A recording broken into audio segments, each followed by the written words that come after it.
PT. Custody മർദ്ദനത്തിൽ SHO PM രതീഷിന്റെ suspension ദക്ഷിണ മേഖല IG-യുടേതാണ് നടപടി. VS അനു ആണ് ചേർന്ന വിവരങ്ങളുമായി. അനു, ഈ വിഷയവുമായി ബന്ധപ്പെട്ട് ഇന്ന് സഭയിൽ സമഗ്രമായ ചർച്ച നടക്കുന്നു. ഈ ഉദ്യോഗസ്ഥർക്കെതിരെ നടപടി ഉണ്ടാകുമോ എന്ന് പ്രതിപക്ഷം ചോദിക്കുന്നു. ആ നടപടി വന്നിരിക്കുന്നു. വിവരങ്ങൾ.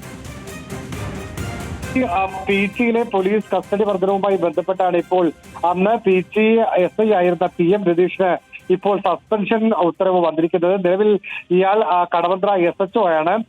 നേരത്തെ ഈ പി.ടിയിൽ 2023 നടന്ന സംഭവത്തിൽ ഇയാൾ അതിനുശേഷം SIയിൽ നിന്നും CI ആയിട്ട് ഇയാൾക്ക് പ്രൊമോഷൻ ലഭിച്ചു. തുടർന്നാണ് ഈ കേസിന്റെ വകുപ്പ് തല നടപടികളുമായി ബന്ധപ്പെട്ട ഫയല് ദക്ഷിണ മേഖല IG-ക്ക് എത്തുന്നത്. കഴിഞ്ഞ ദിവസം രതീഷിനോട് ഇത് സംബന്ധിച്ച വിശദീകരണ കുറിപ്പും അല്ലെങ്കിൽ വിശദീകരണവും തേടിയിരുന്നു, IG തേടിയിരുന്നു.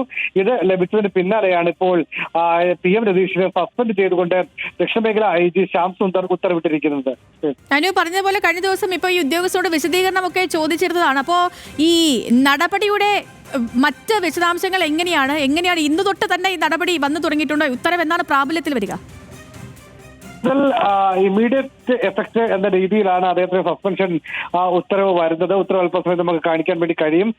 ഏതായിരുന്നാലും നേരത്തെ തന്നെ നടപടി ഉടൻ ഉണ്ടാകുമെന്ന് ഉന്നത പോലീസ് ഉദ്യോഗസ്ഥർ അറിയിച്ചിരുന്നു. പ്രത്യേകിച്ച് മർദ്ദനത്തിന്റെ CCTV ദൃശ്യങ്ങൾ സഹിതം പുറത്തുവന്ന സാഹചര്യത്തിൽ അതിനെ ന്യായീകരിക്കേണ്ടതില്ല. ഇന്ന് നിയമസഭയിൽ അടിയന്തര പ്രമേയവുമായി ബന്ധപ്പെട്ട ചർച്ചയിൽ മുഖ്യമന്ത്രി പി.ടിയിലെയും കുന്നംകുളത്തെയും പോലീസ് അതിക്രമങ്ങളിൽ വീഴ്ച സംഭവിച്ചതായി പറഞ്ഞിരുന്നു. ഏതായാലും ഇപ്പോൾ കുന്നംകുളത്തിന് പിന്നാലെ അവിടെയും 4 ഉദ്യോഗസ്ഥരെ സസ്പെൻഡ് ചെയ്തിരുന്നു. അതിന് പിന്നാലെ ഇപ്പോൾ പി.ടിയിലെ സംഭവത്തിൽ പി.ടി SI ആയിരുന്ന PM രതീഷിനെയും ഇപ്പോൾ സസ്പെൻഡ് ചെയ്തിരിക്കുകയാണ്.